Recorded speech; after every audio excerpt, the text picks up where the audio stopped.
It is morning on our farm and I have a few different things happening in the kitchen. So the first thing that I have going on is I am going to make some bagels. If you have never made bagels before, the process can seem pretty daunting.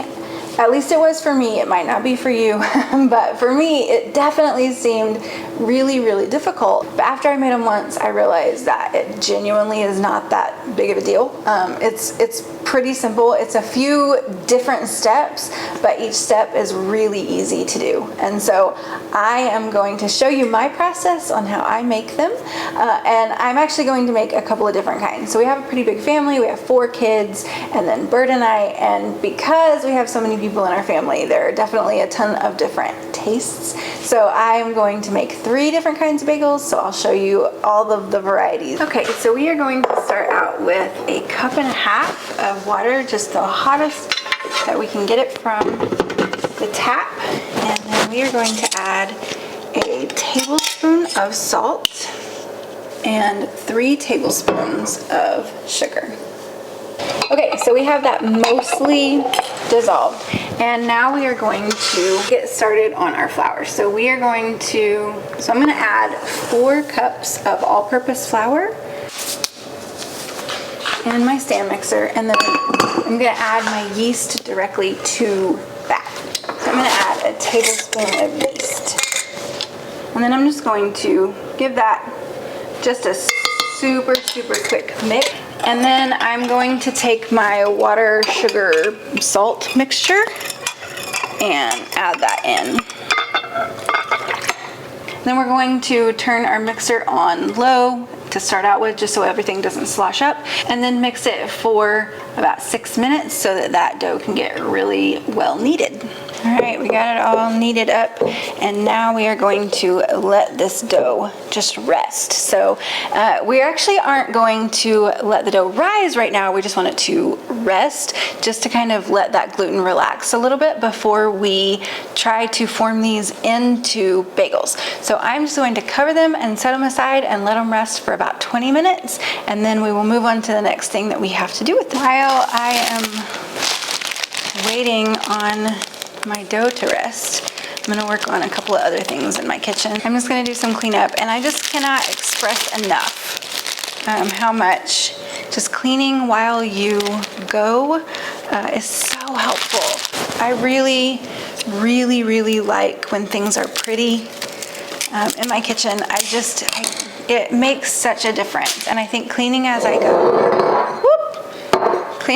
go really helps with that. I know it doesn't seem very frugal, but I promise that adding some fresh cut flowers, they brighten my day and make me want to be in the kitchen. And so adding some stuff that will help me want to be in the kitchen is going to make sure that I actually get in here and cook. Okay, so we've had about 20 minutes for this dough to rest. It's a little bit sticky, but it's not too bad. I might grab a little bit of flour just to have on my hands, but it's workable, so I'm okay with that. I'm happy with that. So the first thing that we are going to do is split this dough up. So this is the first batch that I'm going to do, and I am going to split this into 6. I'm gonna use my handy dandy bench scraper for this. This is like the best thing ever to use for splitting up dough. So I'm gonna split it in half, and then each of those halves into 3. So you can get super precise about this if you really want to, and pull out a digital scale and weigh the sections. I just don't care about that much, so I'm not gonna do that. Okay, so then there are 2 different ways that you can form these into a bagel. So I'm going to show you both ways, and then I guess you can kind of be the judge at the end which one works out better. So the first way, and this is the way that I usually do it, just because if I'm honest, this is just a lot easier. So I am going to form the dough into a ball and pinch off the bottom just like that, just so that it is closed up. And then I'm going to take my finger and poke a hole in it, if you can see that. And then just use my fingers on the inside to pull that apart. So these will rise. So you want that hole to be pretty big right now, because as it rises, that hole is going to close up. So that's the first way to do it. The second way to do it is you're going to move this a little bit. You're going to roll this into a rope. And you want this to just be long enough to fit around your hand. So just however big your hand is, that's how long you're gonna want the rope to be. And then you just form it in your hand, just like that. Squeeze it, and then roll that side together. And that is another way to form a bagel. So either of those work. I find the first way just to be simpler, but I'm gonna do half and half just so that you guys can kind of see, I guess, in the end, which one works better. One thing that I will note, that if you're doing like the snake method, I just made that up, I don't know if that's the name of it. But if you're gonna do that method, then you do want your dough to be a little bit stickier. I have made bagels before where the dough was a little drier.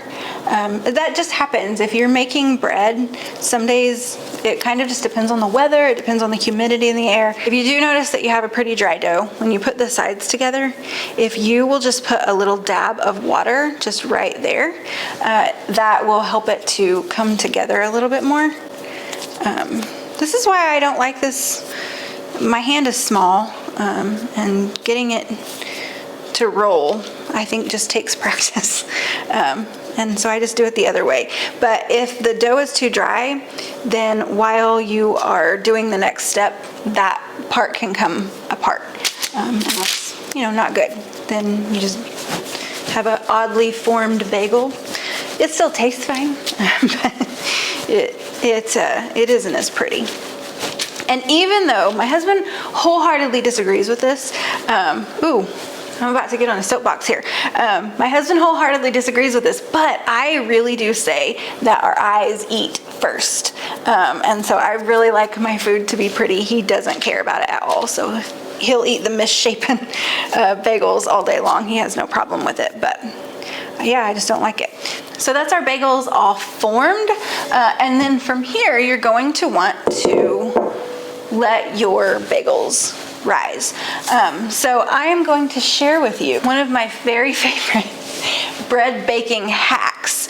And I don't even know where I got this idea, but I have a special hack to help me get my bread dough to rise, and that's a heating pad. So I'm actually going to go ahead and slide my bagels on that heating pad, and then turn it on just like a medium low, and then that is going to help my bagels rise so much faster, especially in the winter. So I am going to get this turned on. I'm going to cover these and let it sit for about half an hour, and then our bagels will be fully risen and ready to start cooking.